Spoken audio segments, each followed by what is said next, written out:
بسم اللہ الرحمن الرحیم۔ السلام علیکم ورحمۃ اللہ وبرکاتہ۔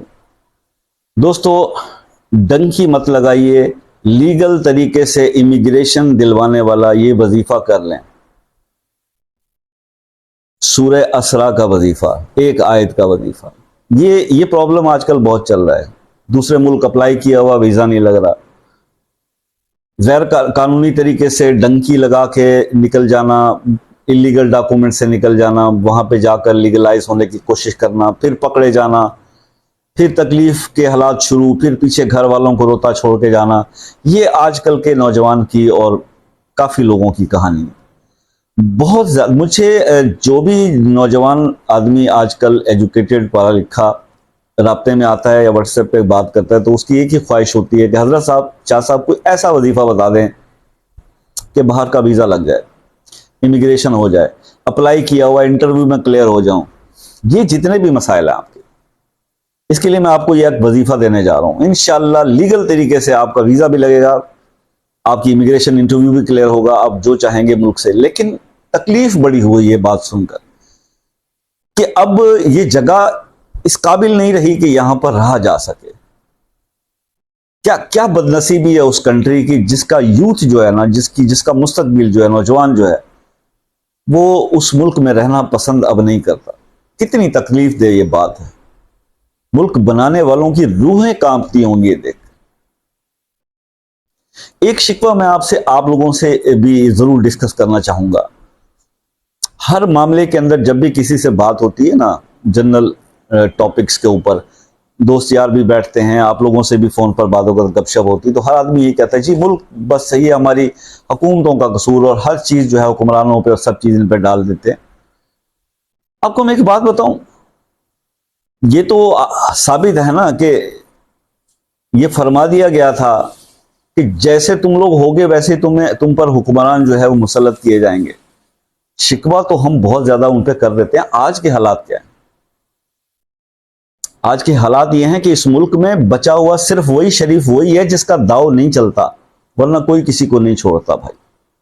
ہر کوئی داؤ پہ یہاں زندگی گزار رہا ہے۔ ایک انفرادی طور پہ دیکھ لیں نا آپ، مطلب کبھی آپ کو اتفاق ہوا ہو کہ اگر آپ فرض کریں آپ کے بائک میں ہوا کم ہو اور کسی پنچر کی دکان پہ چلے جائیں نا، تو وہ آپ سے کہے گا سر باریک پنچر ہے، چیک کروا لیں۔ چیک کروائیں گے تو 4 اور نکال دے گا۔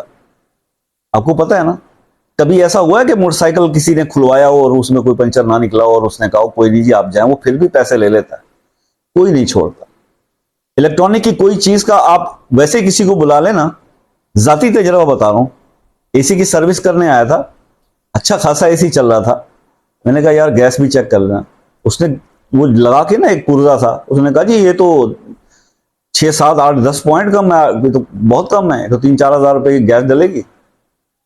ایسے ہی وہ جیسے کہتے ہیں نا آ بیل مجھے مار، وہی کام۔ لیکن یہ ہو رہا ہے۔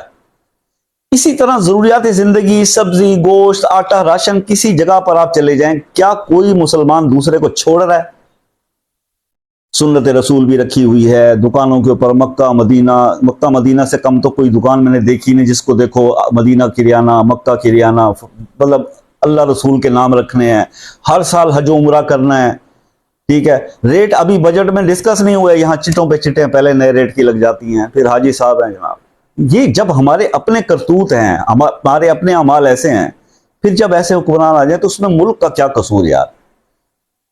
ہم اپنے آپ کو تو ٹھیک کرتے نہیں ہیں، تو بس ٹھیک ہے۔ پھر نہیں ہے تو یہاں آپ کا کیا خیال ہے کہ وہاں جب امیگرینٹ ہو کے آپ باہر کے ملکوں میں جاتے ہیں تو وہاں ٹرے میں لگا کے رکھا ہوا ہے سب کچھ؟ ادھر بھی بہت پاپڑ بیلنے پڑیں گے، ادھر بھی بڑی محنتیں، درختوں پہ نوٹ نہیں لگے وہاں پہ۔ لیکن ٹھیک ہے، اگر نوجوان کی خواہش ہے، ہمارا کام ہے آپ کو راستہ دکھانا، لیکن تھوڑی سی ایڈوائس اس عمر پہ کرنا تو حق بنتا ہے۔ پھر وظیفہ بھی بتا دیتے ہیں کیجئے، شرطیہ ہے، آپ کا ویزا لگ جائے گا۔ آپ نے ایجنٹ کو پیسے دیے ہوئے، کھائی بیٹھا ہے، پھر بھی ویزا لگ جائے گا انشاءاللہ۔ وہ واپس آ کے کہے گا کہ جناب آپ کا ویزا آ گیا۔ ایسی آیت کا یہ وظیفہ ہے، میں آپ کو دے رہا ہوں، آپ کریں۔ باہر جانے کے شوقین آپ کریں، لیکن لیگل طریقے سے جائیے۔ یہ جو آج کل ایک نیا راستہ ہو گیا نا ہیومن سمگلنگ کا، کہ وہ انسان کو جانوروں کی طرح وہ ڈال کے کشتیوں میں چھپا کے بنکرز میں اور ٹینکرز میں، اور اس کے اندر جو ہے وہ کنٹینرز میں لے کے جاتے ہیں۔ اس طرح اپنی زندگیوں کو داؤ پہ مت لگائیے۔ یہ زندگی بہت قیمتی ہے, اللہ نے ایک بار دی ہے, دوسری بار یہ موقع نہیں ملے گا آپ کو دنیا میں دوبارہ آنے کا. سنگل ٹائم اپرچونٹی ہے. یہ زندگی مل گئی, دنیا بہت خوبصورت ہے. اس زندگی کو انجوائے کیجیے, اس سانسوں کو انجوائے. یہ سانسیں چل رہی ہیں, یہ آنکھیں دیکھ رہی ہیں, تو آپ کو سب کچھ اچھا لگ رہا ہے. جس وقت یہ آنکھیں بند ہو گئی نا اور بنو مٹی کے نیچے چلے گئے, تو سوائے پچھتاوے کے پھر کچھ بھی نہیں ہوگا. اس زندگی کو انجوائے کیجیے, سانسیں لیجیے خوش ہو کر, شکر ادا کیجیے اللہ تو نے زندہ رکھا ہوا ہے. اس دنیا کو دیکھ رہے ہیں, آسمان کو دیکھ رہے ہیں, زمین کے اوپر چل رہے ہیں. اس ٹائم سے بچیں جب زمین کے نیچے آپ کو ڈال دیا جائے گا اور کوئی پوچھنے والا نہیں ہوگا. اس وقت کی تیاری بھی کر لیں. تو حضور, قصور دوسرے کو پوائنٹ آؤٹ کر دینا بہت آسان ہوتا ہے. میں نے 50 سالوں میں کتنی ہی گورنمنٹس آئیں اور گئیں اور آئے گی, ہر بندے نے ہر آنے والے کو برا کہا اور ہر جانے والے کو اچھا کہا. اور آج بھی میں آپ کو شرط سے کہہ رہا ہوں کہ اس کے بعد بھی یہ جب کوئی اور آئے گا تو آپ انہیں اچھا کہیں گے اور اسے برا کہیں گے. یہی دستور چل رہا ہے, اور یہ ایک بہت بڑی گیم ہے. اسی میں لوگوں کے نوٹ بن رہے ہیں بس, اور کیا ہے. سیدھا ہم نے اپنے آپ کو کرنا نہیں ہے, ٹھیک ہے. مذہب کو بھی لوگ سیاست کے لیے استعمال کرتے ہیں, مذہب کو لوگ کمائی کے لیے استعمال کرتے ہیں. جہاں پر دین کمانے کا ذریعہ بن گیا ہو تو پھر کیا رہ جاتا باقی. اللہ معاف کرے جی. بڑے بڑے ہستیاں, بڑے بڑے علماء کرام 2 گھنٹے کا سادگی پہ لیکچر دے کے نا, سادگی پہ کم پہ گزارا کرو, صبر سے کام لو, اس کے بعد 5 کروڑ کی گاڑیوں میں بیٹھ کے ٹاٹا بائی بائی کرتے جا رہے ہوتے ہیں. یہ تو ہمارا کولو فیل ہے, یہ ہمارا کولو فیل ہے بھائی. تو بہرحال جی, وظیفہ آپ سمجھ لیجئے, بہت باتیں ہو گئی ادھر ادھر کی. دل دکھا ہوتا ہے یار, ہم بھی پاکستانی ہیں. 14 اگست آ رہا ہے, منانے کا دل نہیں کرتا, کیا کریں. حالات دیکھ رہے ہیں آپ. بچوں کے کانوں کی بالیاں بیچ بیچ کے لوگ بل جمع کروا رہے ہیں. دل نہیں دکھتا, دل پھٹتا نہیں ہے حالات دیکھ کر. کس چیز کی خوشی. 76 سال کے بعد چائنا ہم سے بعد میں آزاد ہوا, آج وہ دنیا کی اتنی پاور, ہم اس کی امدادیں مانگ رہے ہیں, اس سے امدادیں لے کے ہمارا ملک چل رہا ہے, اور ہم کہاں کھڑے ہیں. چلے خیر, عشاء کی نماز پڑھ کے آپ نے بیٹھنا ہے تنہائی کے اندر, اور صرف 11 بار آپ نے سورہ اسرا کی آیت نمبر 1, اس کو آپ نے 11 بار پڑھنا ہے بس. اس آیت کو پڑھنے سے پہلے آپ نے, پتا ہے نا کہ 6 کلمے ہیں اسلام میں. پہلا کلمہ, دوسرا کلمہ شہادت, تیسرا تمجید, یہ آتے ہیں نا, یہ 6 کلمے. یہ 6 کلمے آپ نے پہلے پڑھنے.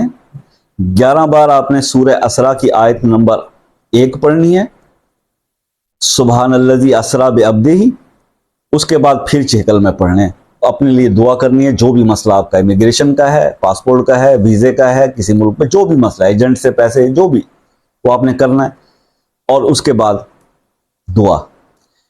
عشاء کے بعد آپ نے یہ کرنا ہے. اس کے بعد فجر, ظہر, عصر, مغرب, ان 4 نمازوں کے بعد آپ نے ایک تسبیح اول آخر درود شریف ایک بار آپ نے یہ والی اس آیت کا پہلا ٹکڑا سبحان الذی اسری بعبدہ, بس اس کی ایک تسبیح کرنی ہے, پوری آیت کی نہیں, بس اس کی ایک تسبیح کرنی ہے. تو دن میں 4 نمازوں کے ساتھ یہ 4 تسبیحاں, اور رات کو 11 بار پوری آیت, اول آخر 6 بار 6 کلمے. یہ آپ عمل کریں گے حضور, 11 دن میں کام ہو جائے گا انشاءاللہ, نہیں تو 21 دن میں ہو جائے گا, نہیں تو 41 دن. یہ لاسٹ لمٹ ہے. ویسے بہت کم لوگوں کو دیکھا ہے جو 41 دن تک گئے ہوں. بہت سارے لوگوں کا, بے شمار لوگوں کا کام یہی 11 سے 21 کے درمیان اللہ کے حکم سے ہو جاتا ہے. جو ویزا نہیں آ رہا ہوتا تو ویزا آ جاتا ہے. کوئی انٹرویو میں, امیگریشن کے لیے انٹرویو دیتے ہیں, لوگ ریجیکٹ ہو جاتے ہیں, اس میں سیکنڈ اٹیمپٹ پہ جاتے ہیں, یہ عمل کر کے جاتے ہیں, کلیئر ہو جاتے ہیں, اللہ کی مدد ان کو شامل حال ہو جاتی ہے. وظیفہ آپ کو بتا دیا, قسمت آزمانا آپ کا کام ہے, ہمارا کام ہے رہنمائی کرنا. لیکن تھوڑی سی باتیں جو شروع میں بیان کی جاتی ہیں وہ صرف اس لیے ہیں کہ ہم بھی پاکستانی ہیں, ہم بھی مسلمان ہیں, سب کچھ دیکھتے ہیں. یہی ایک پلیٹ فارم ہے جس میں دل کی تھوڑی سی بات آپ سے شیئر کر لیتے ہیں. باقی نہ آپ کے بس میں کچھ ہے, نہ میرے بس میں کچھ ہے. اللہ کی طرف دیکھتے ہیں, اس سے دعا مانگتے ہیں, اس سے مدد مانگتے ہیں کہ وہ سب حالات کو ٹھیک کر دے. ملتے ہیں نیکسٹ ویڈیو میں, تب تک کے لیے اجازت دیجیے. اللہ حافظ.